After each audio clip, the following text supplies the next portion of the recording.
Hello, everyone, and welcome. My name is Jeanne Gallagher, Discover Rising Tides, How the Outside Makes the Inside Better. And I'm here with Denise Stegall. Hey, Denise.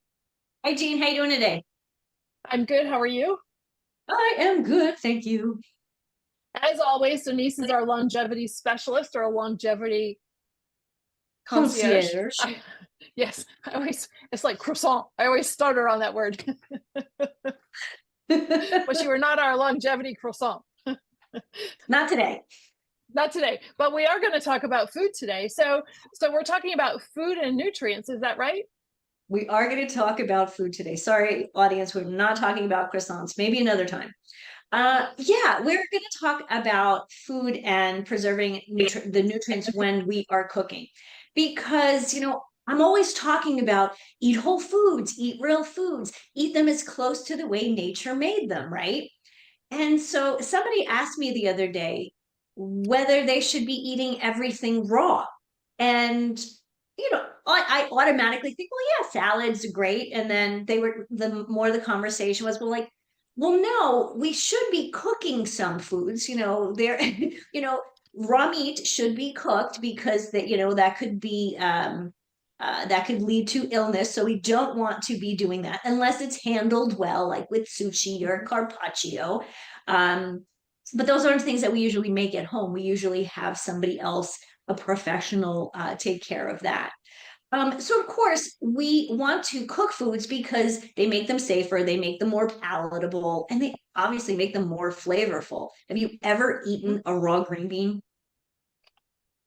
Okay, so I'm gonna devil's advocate here. So a raw green bean right out of the garden is the bomb. I'm okay with that. Raw green bean at the grocery store, it's been around for a while, but yes, I am a fan. So when I turned 40 a few years ago, I Yesterday. did yesterday, I did a detox where the whole concept was eating raw vegetables and for like 3 weeks. And there was a drink that you were supposed to drink, water with lemon and what was it? Maple syrup to keep your blood sugar Mhm. level pretty constant. So there were no highs and lows. And, yeah, there are some things that are pretty good. And yeah, green beans from the supermarket, not awesome. But also things like broccoli. We eat a lot of broccoli and cauliflower on a crudité, but you know what? They're not actually the best way to eat them because if you cook them, just blanch them a little bit, they actually are easier for your body to digest. Mhm. So that's just kind of a tidbit there. Why is that? There's a chemical element in both in the cruciferous vegetables that the body just does not love. Some people Mhm. have no problem with it, other people do.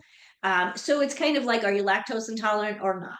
So, like I said, some people feel discomfort, but there is this enzyme, and I can't think of what it's called. I apologize.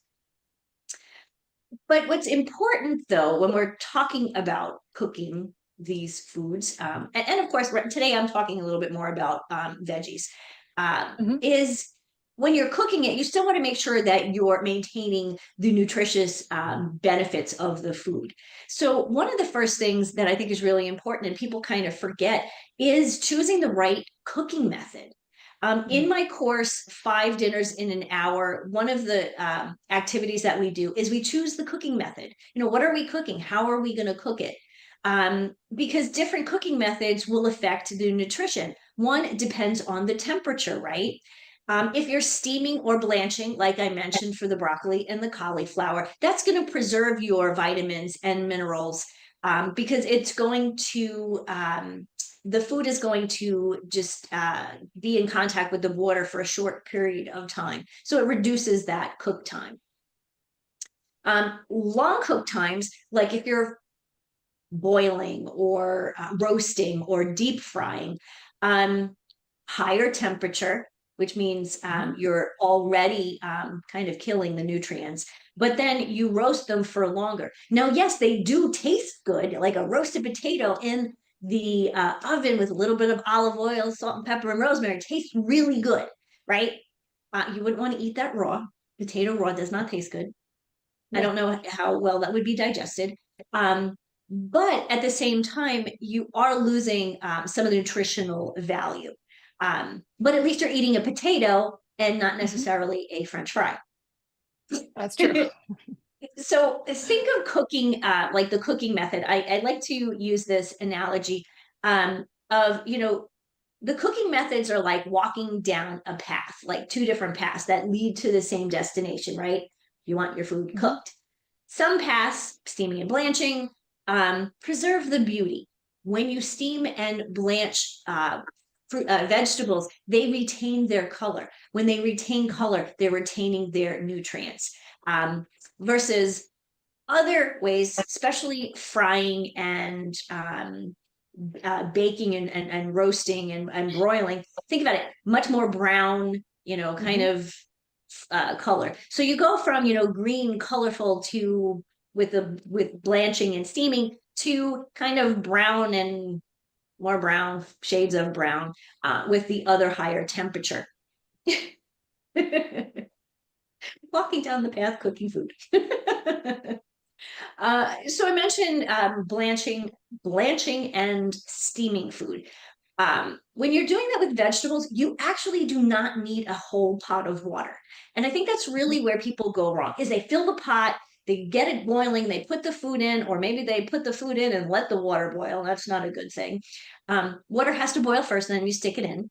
Because if you're letting the water boil with the veggies in it, you're already the vegetable or the the vegetables nutrition is already seeping out of it. So you really just want enough water to cover the veggies. And fork, this is really important. You need to use a fork, not a knife, when you're going to test for doneness. Why? Do you know why? You're actually indenting in more than one spot. I don't know. No, a knife is sharp. Of course it's going to go through. Like your fork isn't as sharp as the knife. But people don't think about this. My mom used to do this. And so when I was young, I didn't know, to test it with a fork until I went away to college. And so she would take a sharp knife, a pointy sharp knife, and stick it in a potato or stick it in a piece of broccoli. And it went through. She's like, okay, they're done. And then they were raw. And in my house, they were either overboiled or they were raw. So that's really, really important. Note is when you're testing them is to make sure that you're using a fork rather than a knife. So why is this water thing important, or using small amount of water? Your water soluble vitamins, vitamin C, vitamin B, will leach into that cooking water. So the less water you have, the less leaching you can have. Think of it like you have this brand new, beautiful silk blouse, though it needs washing. And rather than putting it in, with a load of laundry and you put it on high, you wouldn't do that. You would put it on delicate with just a little bit of water and a little bit of the appropriate detergent, right? So you kind of want to baby that silk top. You want to baby your vegetables when you're cooking them as well. And the third thing I'll add when it comes to cooking your vegetables is to make sure you're not necessarily when you're boiling or blanching, this does not work then, but when you're cooking them in the other modalities, is to make sure you're cooking with a healthy fat, olive oil, avocado oil, coconut oil, because that actually helps the absorption of the fat soluble vitamins A, D, E, and K, which of course we know we must have in our bodies. The other piece, which is kind of fun, is that the fats can actually help prevent oxidation of these different nutrients during the cooking process. So again, it's going to help you keep the nutrition in the foods that you are cooking. Great tips. So before we go, tell us a little bit about 5 dinners in an hour. Five Dinners in an Hour is a course that I created, oh gosh, a handful of years ago because people were saying to me, well, Denise, I don't have time to make dinner. And I'm a big proponent of prepping and planning. You know that. Mhm. So, Five Dinners in an Hour helps somebody to look at whatever their recipes are. Like I always say, pick chicken dishes to start with. And you can literally, using this program, it's maybe 6 pages. It walks you through how to cook literally 6 different types of chicken dishes, literally in an hour. Now, granted, when somebody first starts, it might take a little bit more than an hour, but think about if you can spend 1 hour on a Sunday cooking meals for the rest of the week. And when people get good at it, they can make a chicken dish or 2 chicken dishes. They can make a steak dish. They can make a stir fry dish, whatever it may be. But they can do it in 1 hour rather than every day kind of coming home going, Hmm. what's for dinner? Oh, I forgot to take meat out of the freezer. Maybe it's Mhm. Taco Bell night again. Never Taco Bell night, Yeah. everyone. Never Good. Taco Bell night. And the program, and I can send you a link to the program. Mhm.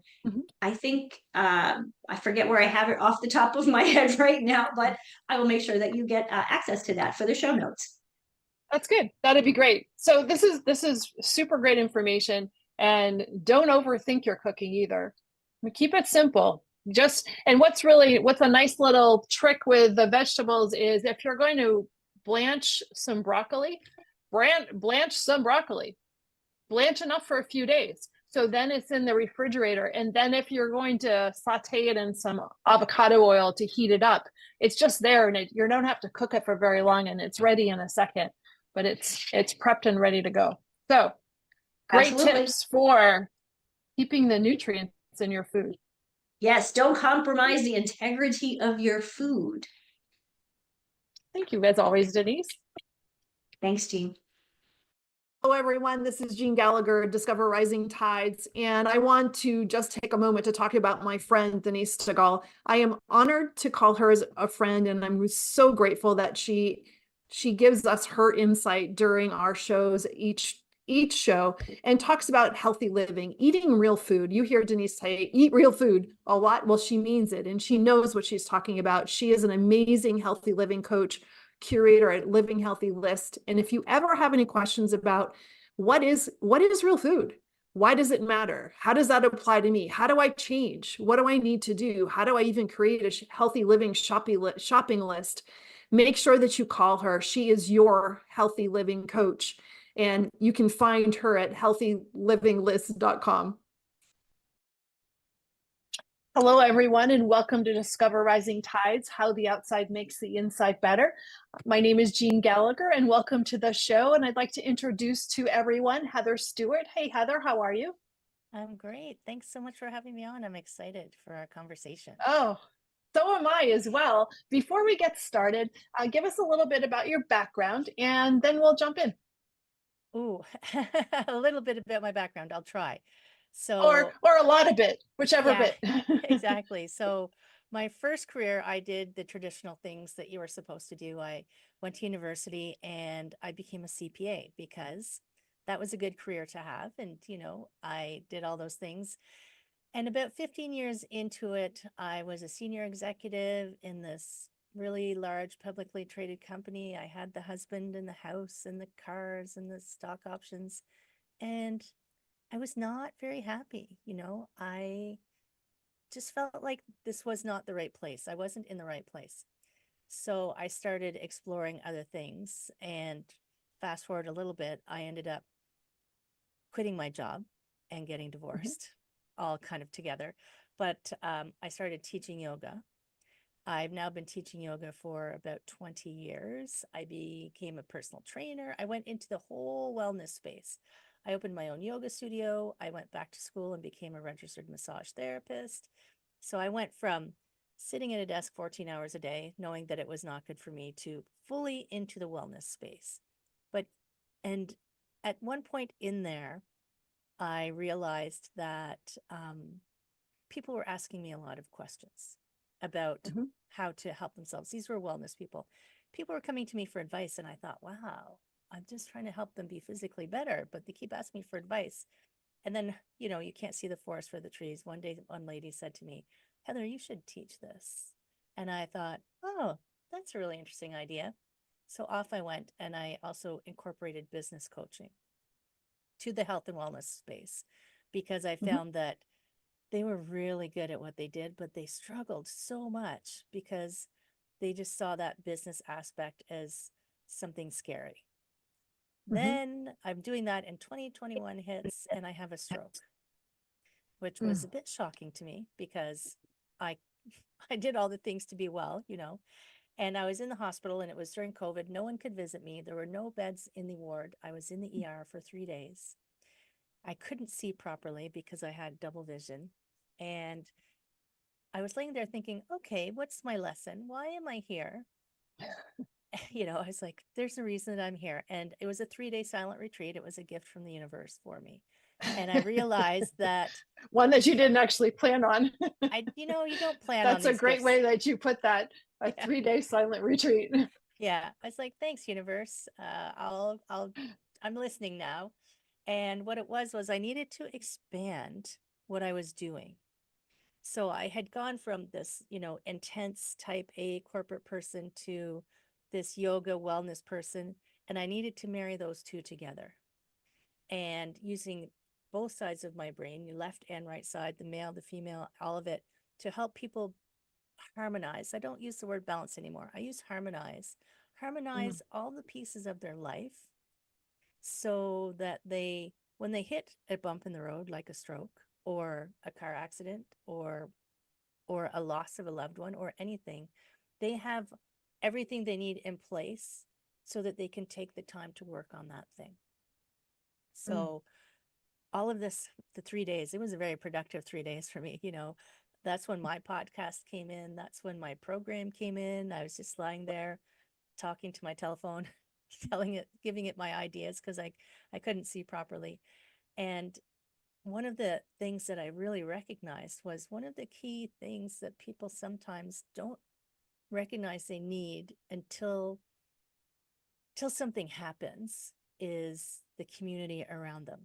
We glamorize the lone wolf. We glamorize the super powerful individual standing on the mountain with their cape flapping or whatever. But in that moment, I was like, I can get through this. But it's a scary thing to have a stroke, right? You're in the hospital. At first, I told the doctors they were crazy, but I had to eventually believe them. But one of my friends found out what had happened, and she messaged everyone she knew that knew me, and even people she didn't know. And they all sent me voice messages because they knew I couldn't Oh, read. And I was just like, oh, oh my wow. gosh, this is a huge part of healing, right? It's such a huge part of Mm. healing. So that was a little aside, but that's how I got here today. So there's a lot to unpack in this, but so it's interesting. It's interesting that, through COVID and having this experience during COVID really brings out the importance of not being alone Right. and the community piece. Yeah. It And was so wonder good.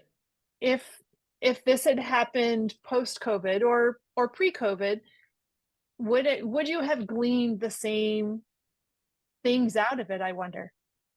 I wonder, I don't know if I would maybe because I wouldn't have been forced to be alone for those 3 days, like completely isolated. I mean, I was in the emergency room. There was lots happening around me. It was Halloween. It was a mid-city hospital. There was a lot of very interesting things happening in the emergency room. Let me just say, To say the least. some things I wish I could unsee, but Uh-huh. and if it had been a normal situation, my husband would not have left the hospital, but he couldn't even come in to see me. He was home Mhm. when he gets stressed out, he cooks. He was home cooking up a storm, you know. There was no lack of food when I came out of the hospital, but I think that being that isolated and something it is frightening. I mean, I'll say, Mhm. even though I wasn't scared, part of me was scared. Like I knew there Oh, was a reason sure. for it, but part of me was like, oh my God, what's going on in my brain? Because when you injure a body part, you can see it or you can feel it and you can wiggle it around. You can't, your brain is like that black box. You have no idea Mm-hmm. what's going on in there. Is it a time bomb? What's happening. So I think it, COVID in many ways was a blessing for a lot of people, even though it was, continues to be a struggle for a lot of people. But I Mm-hmm. think it brought home a lot of that community because we were forced not to have it. Mm-hmm. And when you don't have something is when you realize, oh, but that's important. I want Mm-hmm. that. And I think it caused some binds to break because of maybe connections that weren't healthy, and some binds to strengthen, and some new ones to grow. I mean, I know some people who made new friends because they would walk the same park every day and they would see the same people every day. So they they became friends because they walked every day in the same park. They wouldn't have met Mm-hmm. each other otherwise. So Mm-hmm. community. And I know there's research that says that's part, like in the blue zones. I'm sure you've heard of Mm-hmm. the blue zones. Part of it is community is The part community. of staying healthy and not being the lone wolf off by yourself. Mm. You walked into that space with such a different background than many people that have something that um I wanted to say tragic, but such a, maybe that is an appropriate word for what you went through. But you walked into that space with different tools than a lot of people have, and it gave you the ability to be so introspective, Right. Yeah, which it's true. is amazing.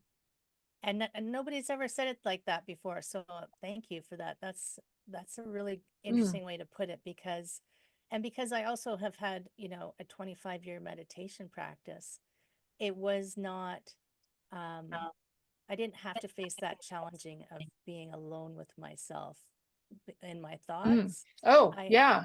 I had the challenge of why am I alone with my thoughts for this long? And when the voices come up when you're meditating, I knew who they were. I'm like, yeah, you go back over there and go back to bed. I'm busy right now. So I think that's definitely set me up for that different experience. And I mean, that's part of what I try to help others with, find that way to understand who you are. We Mhm. spend a lot of time looking outside and being influenced by everything around us, you know, including our communities, our friends, our social media, who are our friends in quotation marks, are, all of those things.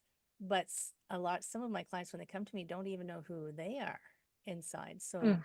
that's one of the first journeys to take. And it's a hard journey to take alone, really. That's it's very difficult, and sometimes it is not the work that you want to do, but the work that needs to be done. Would you say Oh, definitely. all the time? Yes, All the all the time? time.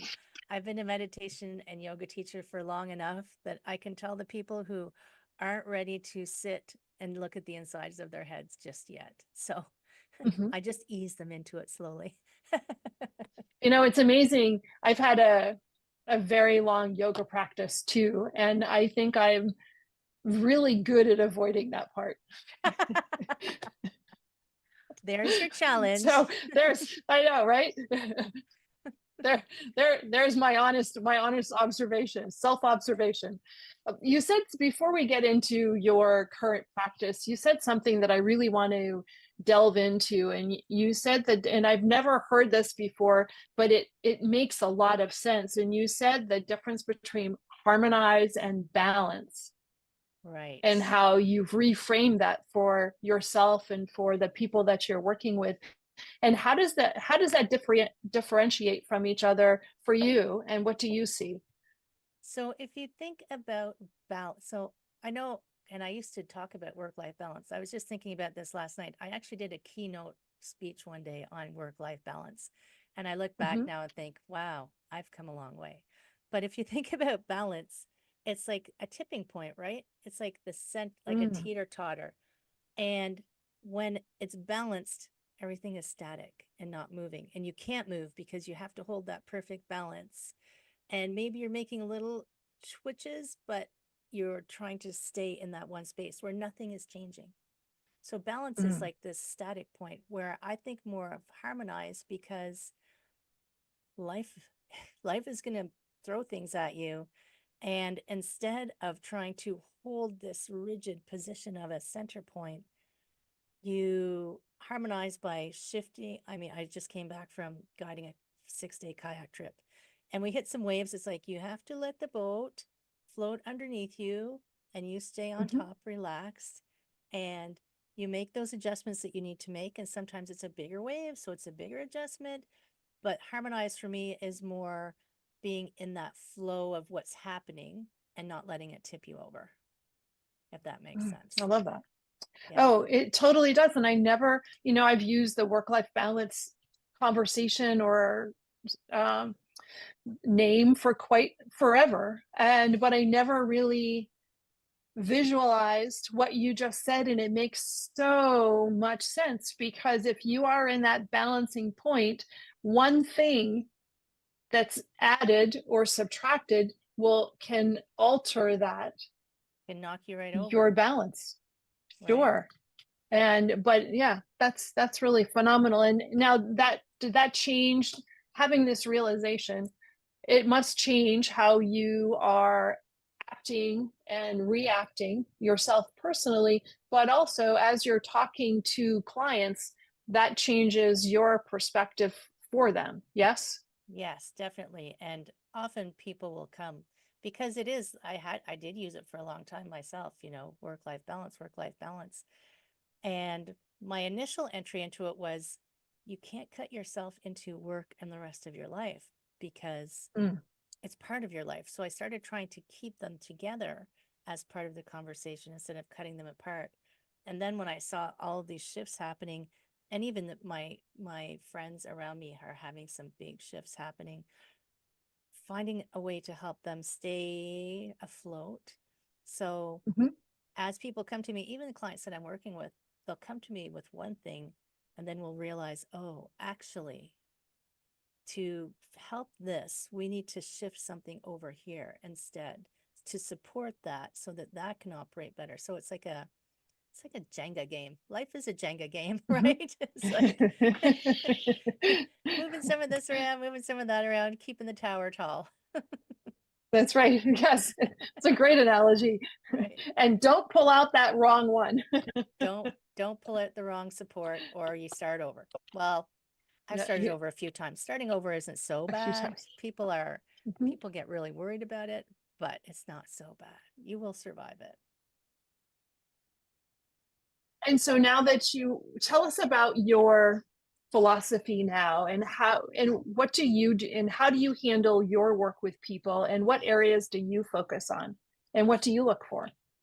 So part of what happened in that excitement in the hospital was my program Your and 3-day retreat. my 3-day retreat. And this program came in, and I've actually just trademarked it recently, so I'm pretty excited. Woo woo. It's called the Thriving Life Method, because I've traveled a lot. And someone asked me the other day, why do you travel so much? I said, because when I go to these countries, I can see every human really wants the same things. They want to be Mhm. happy and healthy. They want to thrive. They want love and companionship. And sometimes that gets distorted. So, and you start to focus on the wrong things, or the things that aren't going to help you get these things. So the Thriving Life Method incorporates 6 areas of wellness, and I love acronyms. It spells the word become. So the first thing is your body or your physical health, then your emotional health, your community, which is the people around you, your relationships, your occupation. And it's interesting, not everybody is working. I have a client who's retired. She calls it her beloved vocation. I thought that was beautiful. OM is money, your financial health, and then E is your engagement, your greater purpose, your passion, your bliss, whatever you want to call it, your divine soul journey. And when I first start working with clients, it's just, we need to take a really honest look at where you are. And I help people with that that look at where they really are in life versus what they're posting on social media, because that's not real. No. It's not real, friends. So you don't know what's going on inside someone unless you pause to ask them and hold that space for them. And I spend a lot of time listening and asking questions. And we go through a process to look at, we just chart out those 6 things and say, where are we on those 6 things versus where we want to be on those 6 things? Like an honest evaluation. And then where to begin. So sometimes it's right away. You can say, oh, we're going to start with this, because as you correct one. So an easy example is when you're sick or unhealthy, it impacts your emotions. It impacts your relationships. Maybe you can't work. If you're an entrepreneur and you get sick, who else is going to do the work? So it impacts your financial health.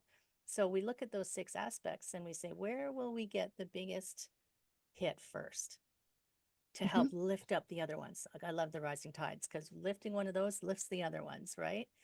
And then we come back, we start easy things, right? Things for your real life. Start putting in some little switches that are going to help you get that thing working a little better. Come back, check in. Is it working? Can we add new things yet? Because you don't want to overwhelm. Or is that working well enough that we can switch to something else? So we keep working on that. And at some point, the clients will say, I feel so much better. So I don't let them just run off and into the sunset. It's like, here is your program of, you're going to reevaluate every month where you are so that you don't fall off track and go back into old patterns. And sometimes they'll come back, a few months later and say, I just need a little tweak and check in. I'm like, that's perfect. Let's tweak it. Let's check in. Sometimes they just want a monthly accountability or something. But I love when people get to that place. I mean, business people would say, Heather, that's a terrible business model. I love when people get to the place where they are empowered to take control of their own lives. Because my goal is for people and put in so they don't need you. Yeah, right? so they don't need me. So my goal is to put people in charge of their lives, empower them to do that, be okay doing that, and then send them off into the wilderness of the world. Do you find that when you're reviewing these 6 different areas, they'll say, well, I really need help here, but that's not where they really need help? Yes. Yes, all the time, because part of it is, it's normal in our world. I need to lose weight. I need to look good, but which is the most common one, I need to make more money. So like a need to make more money question. It's like, why do you need to make more money? And if you keep asking why, you will get down to the real reason.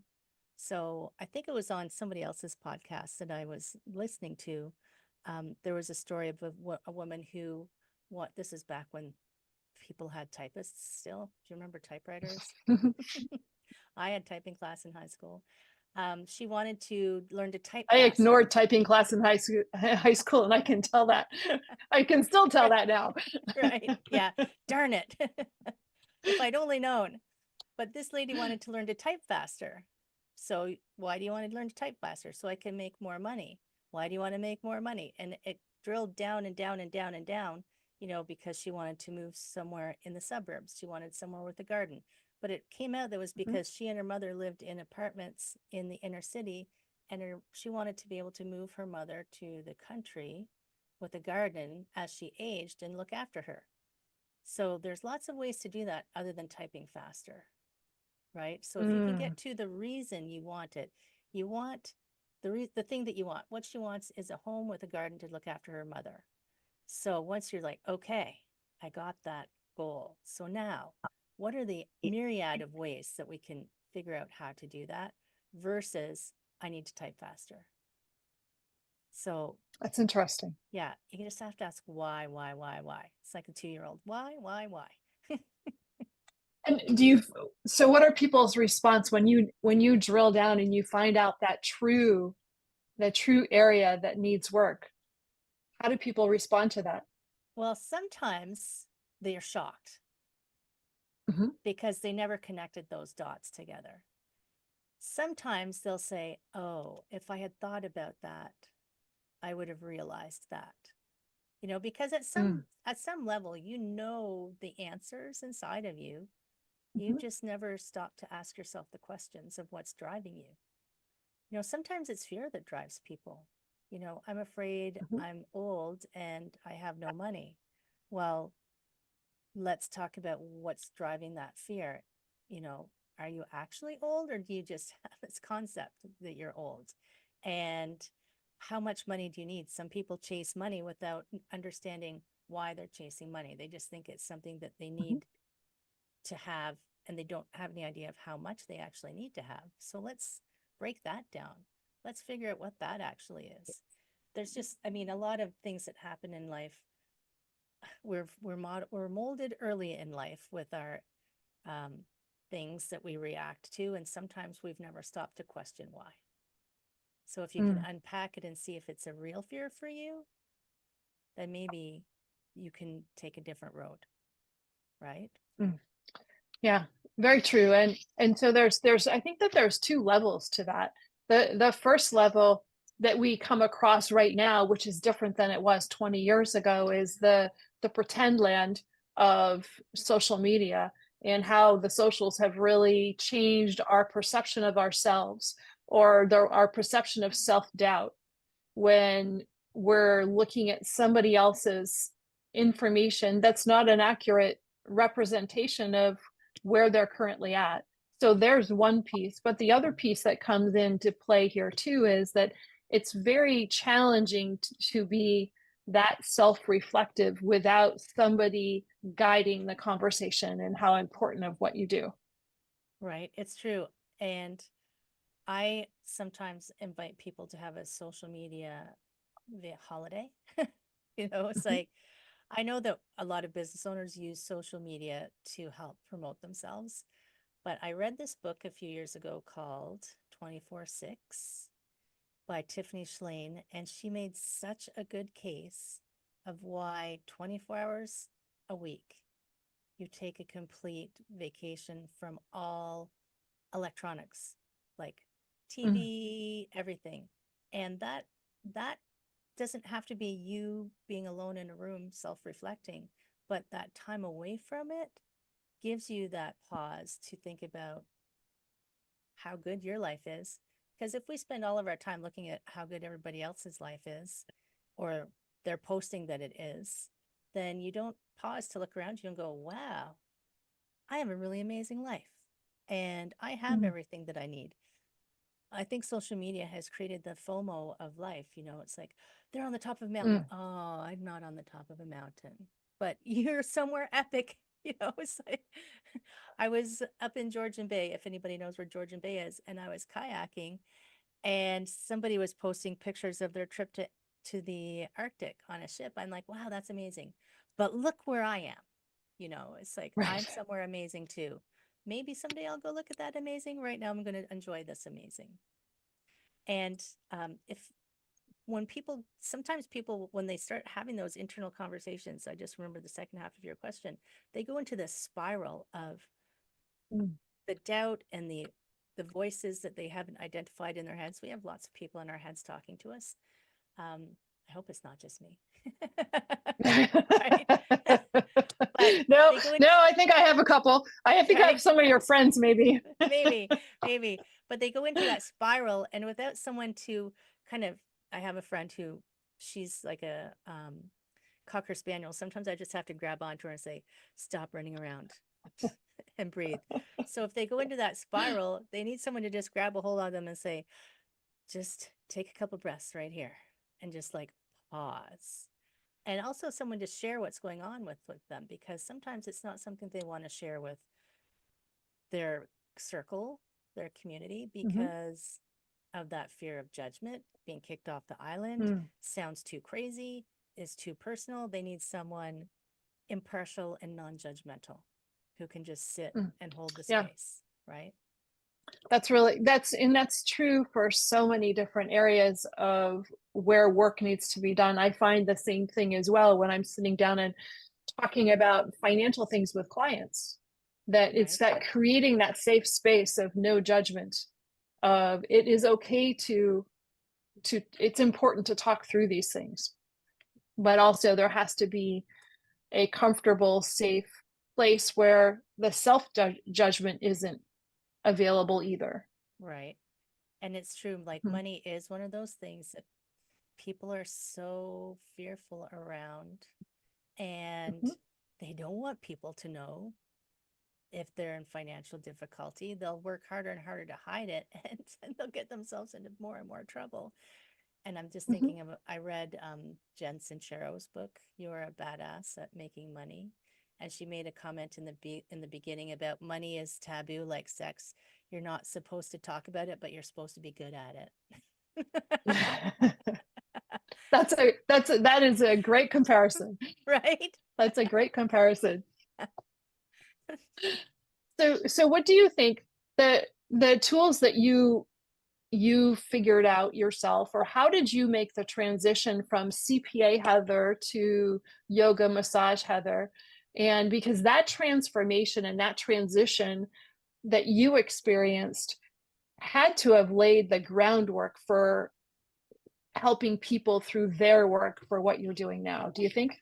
Oh, absolutely. So my first step out of corporate, I had a friend who I had a woman say to me recently, she said, "You're so brave." And I've never considered myself brave at all. But my first step out of corporate, I had a friend take me out to lunch, because he had heard that what I was doing, that I was, leaving my career.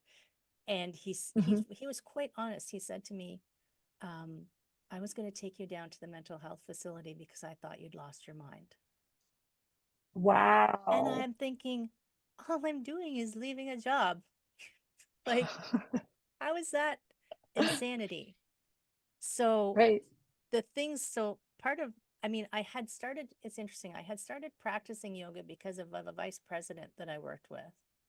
And I was going Mhm. to yoga after work for stress relief because my job was quite stressful. And one day, so I had already started that foundation of finding that this life is really unhealthy and I want something healthier for my body. So I thought I could fit it into my corporate life at that time. And then I was rushing to yoga to relax.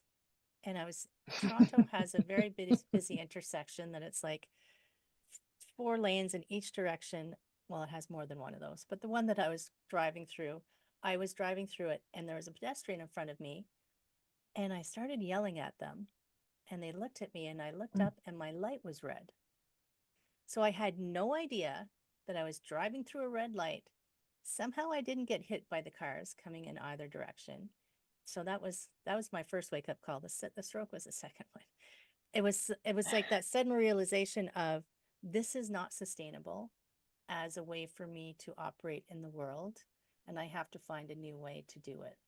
And As you're being stressfully rushing to a peaceful place, in quotes. Yeah, Yeah. exactly. So so when I got there, I talked to my yoga teacher, who is a good friend of mine. She lives on the West Coast. She moved to the West Coast a little while after that, and she said, "Heather, the universe sends you messages, and maybe this is your message that you need to change something." So that was like this. Luckily I was meditating at the same time too. So I would just sit and go, what do I want in my life? What is it going to look like? And I didn't have a coach at the time. How am I going to get myself there? So the tools that I built for myself, really. Right. And I had a meditation teacher and a yoga teacher to talk to. So that was helpful. But Mhm. Mhm. they were probably sick of listening to me.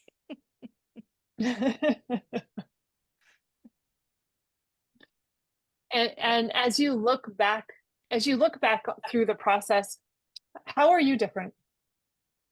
Oh my gosh.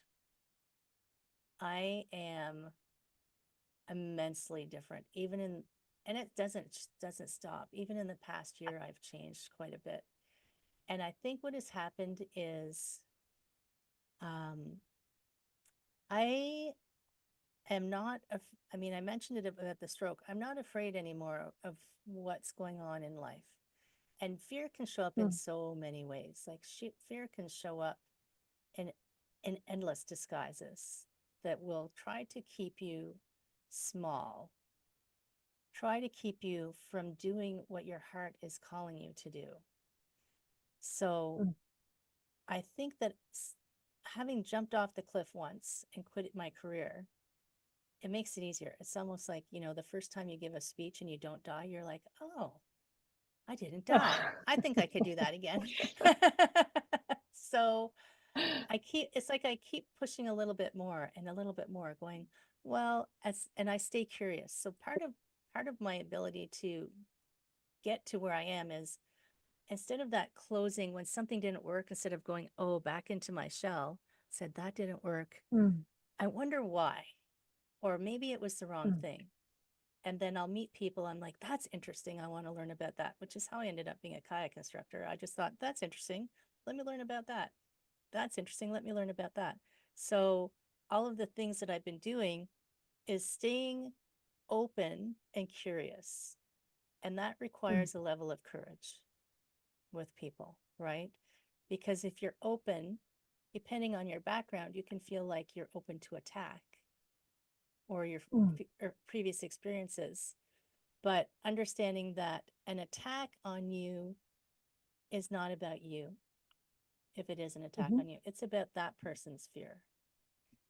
And we can know that intellectually. It's when you can understand it kinesthetically, heartfully, whatever way you want to think of it. It's like you can know what a broken bone feels like in your brain, but until you feel a broken bone, you don't really know what a broken bone feels like. So being courageous enough to know that someone's attack on you, big or small, is not about you, and not taking that burden on, saying thank you, but I'm not accepting that gift from you, kind of thing. It's a different way to, as the saying goes, what people think of you is none of your business. Exactly. And people will say that, but they don't really believe it. Do you know what I mean? It's like, how many likes do I have on my Instagram? Oh, I don't have any likes. Nobody likes me. I'm like, who cares how many likes you have? Come on.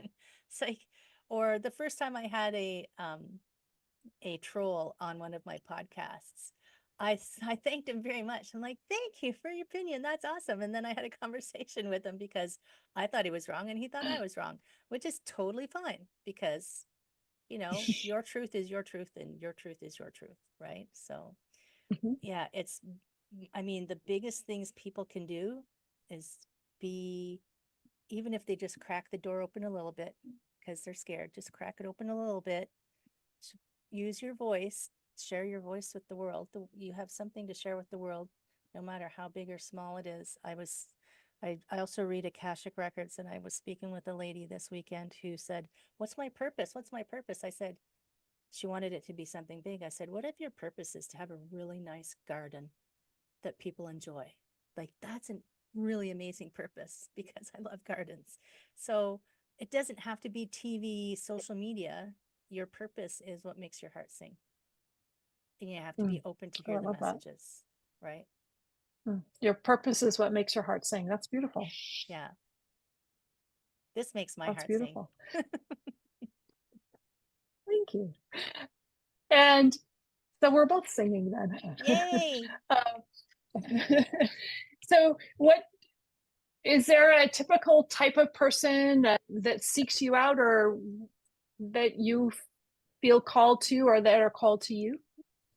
I feel that a lot of who I talk to are women, although I have, you know, coached men and they're awesome too. But a lot of people who seem drawn to me are women in that phase of their life where their kids are either old enough or grown up, and they've spent so much of their life looking after their kids and or careers and or entrepreneurs, where they've reached this point where it was like, okay, is this all?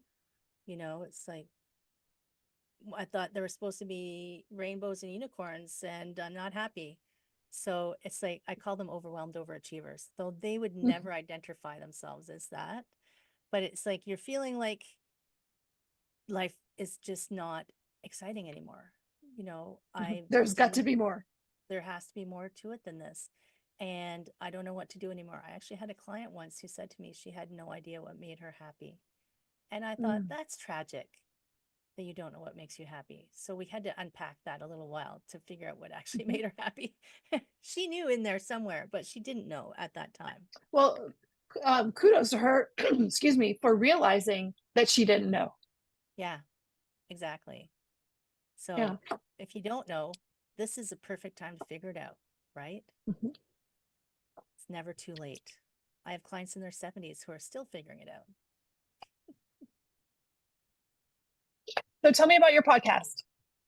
Ooh, my podcast. Yay. And you're going to come and talk to me. So I my am. I'm podcast, excited about yes. that.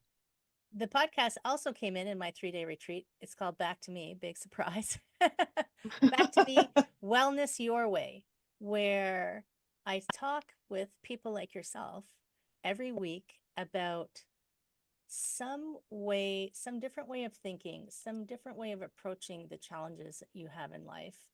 And I love it because, first of all, I meet really cool people and I learn so much. Every person I talk to just adds a little tidbit of knowledge. I spoke with a sexual fantasy expert, if you can believe it, and she blew my mind. Like, she was so smart and intelligent and not at all what I expected. You know, I've spoken to authors. I spoke to a guy recently who wrote a book on Buddhism, which was brilliant. I thought I knew a lot about Buddhism. That man, he knows a lot about Buddhism. I've talked to financial planners. I've talked to tarot card readers. I've talked to psychics. You know, anybody who is what I tell people coming on my podcast is, I want you to bring something to help these people. That's all I ask. And I want to talk about how to help people. And if you're trying to help people, I want to help you help people. So I'm trying to spread the love into the world. That's fantastic. Denise should come and talk to me too. Yes. Well, yes, we'll make sure that happens. Yes. And so where do people find you for either the podcast or for your services? So you can find everything in one place, heatherstewart.coach. And it's an EWART. Thank you. Heather, this has been wonderful. Thank you so much for sharing your story and in lighting the world on fire and empowering people. So thank you. Thank you so much. It's been so awesome chatting with you, and I can't wait to chat with you some more. I'm looking forward as well. Thank you so much for listening today. Today's show is sponsored by Seaside Solutions, my financial services company. As a business owner, it's easy to be pulled in many different directions, and often taking care of yourself plummets to the bottom of the list. For me, I find myself outside to reground. My time outdoors helps me manage my day more effectively and be more present for my clients. Through this, Discover Rising Tides was born. At Seaside Solutions, we truly believe that education is the foundation of financial wellness. Our primary focus is to provide guidance that is designed to help you achieve your long-term financial goals and visions. Working with a plan allows space for doing more things that you love, like being outside to make the inside better. If I can help you create or realign your plan, or if you would like to be added to my weekly newsletter, please let me know. This week's topic was 5 ways to set more achievable goals. Your referral means the big, beautiful world to me. And if I can help, please let me know. And thank you so much for listening, and see you next time.